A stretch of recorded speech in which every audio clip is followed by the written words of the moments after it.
Hey guys, and thank you so much for tuning in to check out more and more tales to give you goosebumps.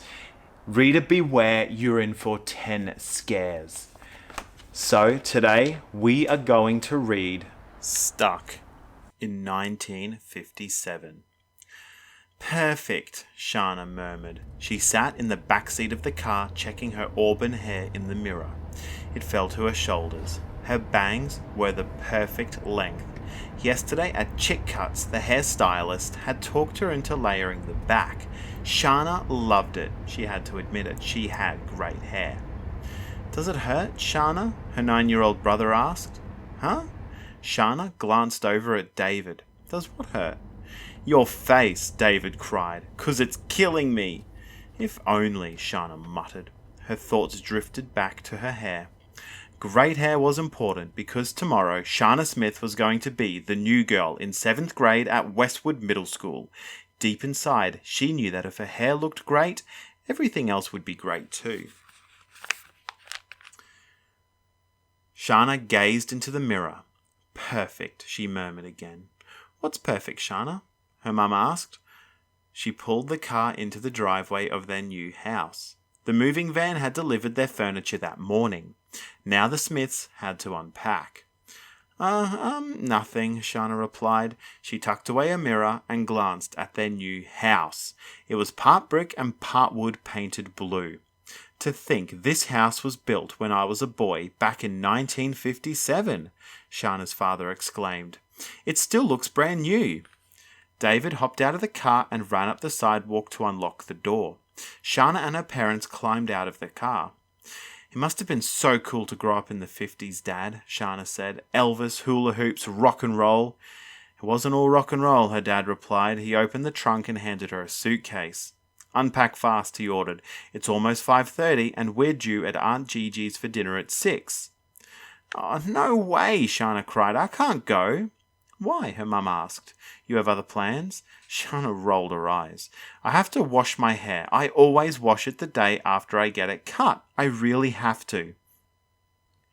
Can't you just do it in the morning? Asked her dad. I have to do the super conditioning treatment on it tonight, she explained, or it won't work in the morning. Shanna carried a suitcase down the hall to a new room. She flung it onto her bed, she snapped it open and started to unpack. She opened a drawer to put away her socks. Hey, what's this? She muttered to herself. She pulled out a pair of glasses. Someone must have left these behind. They had black plastic frames that curved on the outside edges. Little rhinestones were set into the frames. Catwoman glasses, Shanna thought. Cool. Shanna faced the mirror and slipped the glasses on.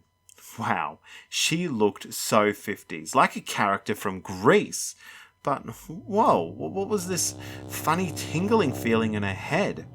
Why was her whole face wobbling in the mirror like that? Why was the room spinning? Why did she feel dizzy and sick to her stomach? Shanna slumped onto her bed. She lay there with her eyes shut until the dizzy feeling lifted. Then she opened her eyes and sat up. Her room looked different, sort of lived in. She picked up a pink pillow. Sparkly silver letters on it spelled out Elvis. Shanna put the pillow down. Why hadn't she noticed that before? And why hadn't she noticed the ugly black dial phone by her bed? The pink bedspread? The frilly pink curtains? Shanna gasped. She hadn't noticed because a minute ago they weren't there. Shanna sprang up. She ran over to the mirror. She swiped the glasses off. Her face wasn't wobbling now. That was good, and her hair looked perfect. Nothing was wrong. What could be wrong? Shanna turned to finish unpacking, but her suitcase was gone. She glanced at the closet and gasped. She ran over to it. Her clothes had vanished. Hanging in their place were aqua pedal pushers, beaded sweaters, a peach-coloured blouse and skirt, a pink poodle skirt. All the clothes looked like stuff she'd seen in 50s magazines. Like the 50s rack at the thrift shop. What was going on? Shanna checked her watch, 5:30, but the seconds weren't ticking off. Her watch had stopped. Shanna, a voice called. Coming, Mum, Shanna called. She ran out the door of her room and down the hall. She burst into the kitchen and stopped. At the counter stood a woman Shanna had never seen before. Her blonde hair was swept up into a big heap on her head.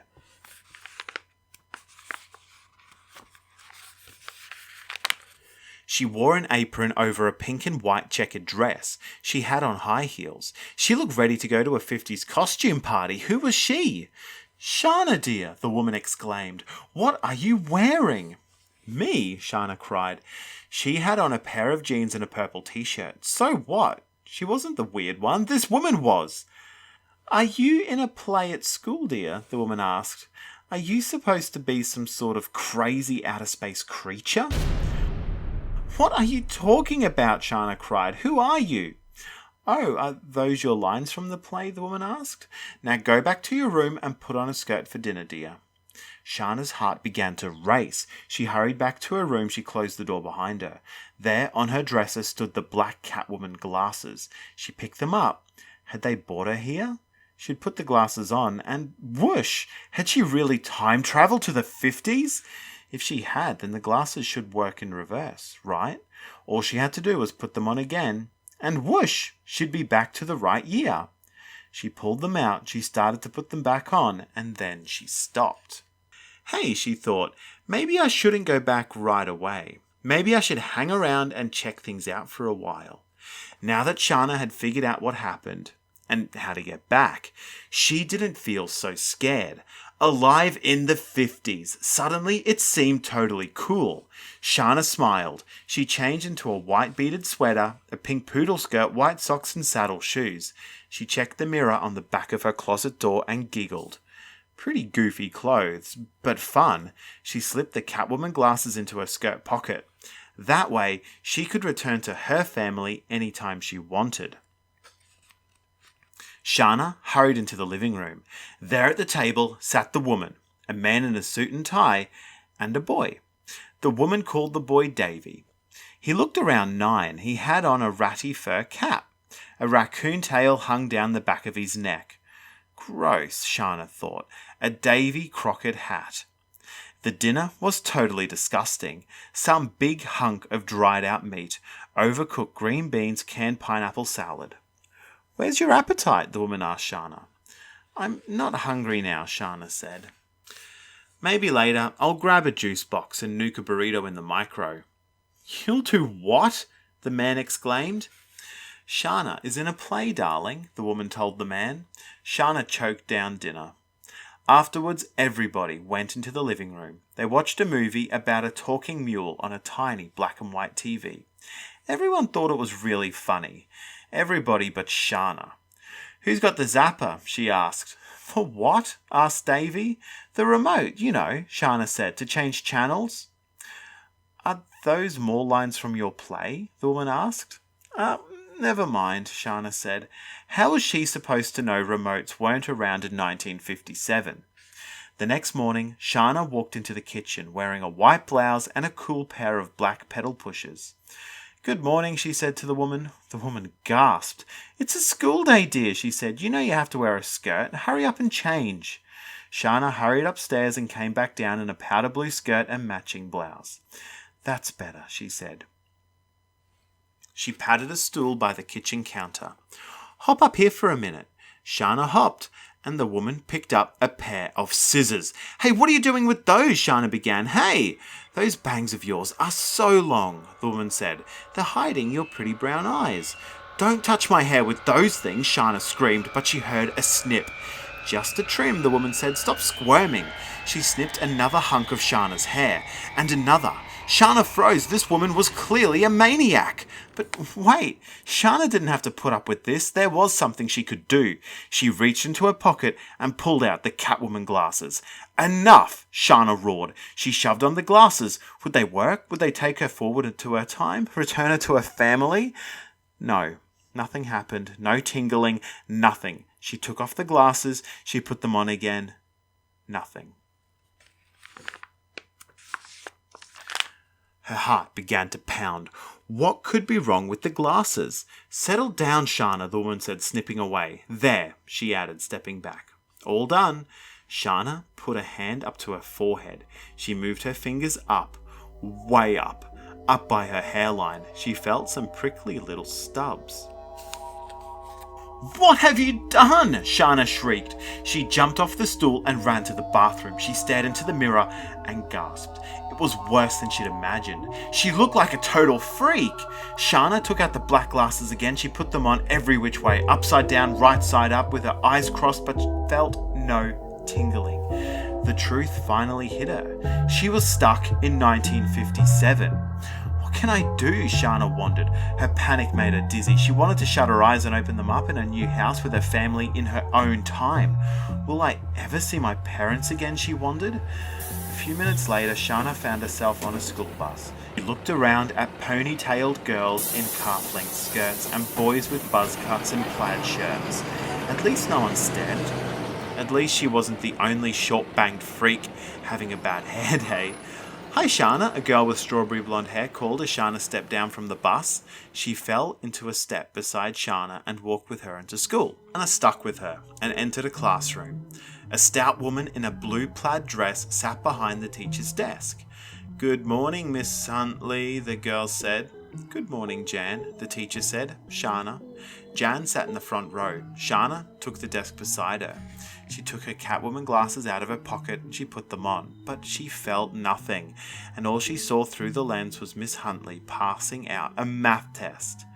At lunch, Shanna and Jan sat together at a long bench in the cafeteria.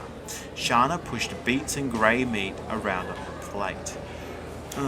Where was the pizza, the tacos, the salad bar? "Look," Jan whispered as a man with a crew cut walked by their table. "There's Mr. Bolton, the new, cute science teacher." Science, Shanna thought. She watched the teacher sit down at the table of boys. Maybe science could help her get home again. "I'm so glad he has cafeteria duty this week," Jan giggled. "I'll be back." Shanna stood up and walked over to Mr. Bolton's table. "Excuse me, Mr. Bolton." Shanna bent down level with him. "I have to talk to you," she whispered. "It's an emergency." "All right," the teacher said. "What's the matter?" Shanna glanced around at the boys. They were all ears, especially one nerdy boy with big teeth. She dropped her voice. It's about time travel," she whispered. See, I came here from the future, but I'm stuck. I can't get back." Mr. Bolton frowned. "Stick to your project on levers and pulleys," he instructed. "Time travel would be science fiction, Shanna. Now run along." "But please, I'm desperate," Shanna cried. "I don't belong here. I'm trapped." But the teacher didn't hear her. He had turned back to the boys at the table who were all talking at once. Shanna slunk away. "Trapped," she murmured. "Trapped." When the 3:30 bell rang, Shanna thought it was the best sound she'd ever heard. As she walked out of school with Jan, the boy with the big teeth came up to them. "What do you want, Marvin?" Jan asked. "I heard what you said about time travel," he told Shanna. "Beat it, Marvin," Jan said. "You're so weird." "Only trying to help." Marvin turned and began walking away. "Marvin, wait," Shanna cried. "What about time travel?" Marvin stopped. He smiled. "I have something you might want to see," he said. "It's at my house."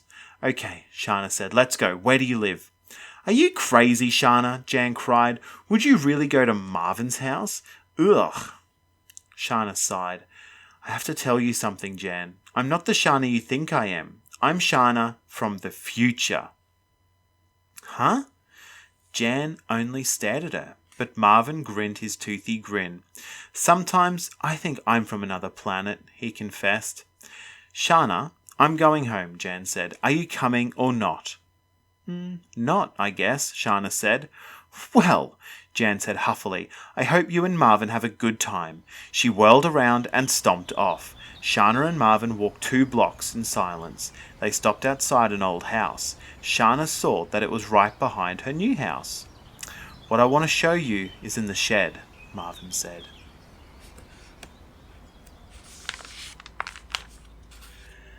They cut through Marvin's yard to a rickety old tool shed.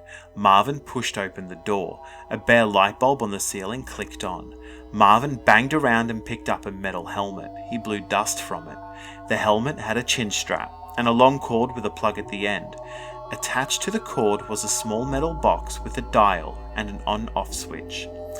It's a time travel helmet. Marvin pointed to the dial with years stamped into the metal. The pointer is on 1957. Somebody came here from the future with this. He turned it over. Shanna saw tiny letters. They said made in Honolulu, USA. So it was made in Hawaii, she said. So what? So, Marvin said, Hawaii isn't one of the 48 states. It isn't even part of the USA, at least not now in 1957. But it will be. Shanna grabbed the helmet. Hawaii and Alaska didn't become states until, she wished she paid more attention in her history class, around 1959. Shanna stared at the helmet in the fading daylight. This was it, her ticket back to her home, her life. She swallowed, then she handed the helmet back to Marvin. How does it work? She asked. Marvin grinned, showing his big teeth. Allow me, he said. Marvin set the dial for the proper year. Then he placed the helmet on Shanna's head and buckled the chin strap. He plugged in the cord. Ready? He asked. Shanna hoped Marvin wasn't going to fry her brains out with this thing. She hoped he knew what she was doing. But really, she had no choice.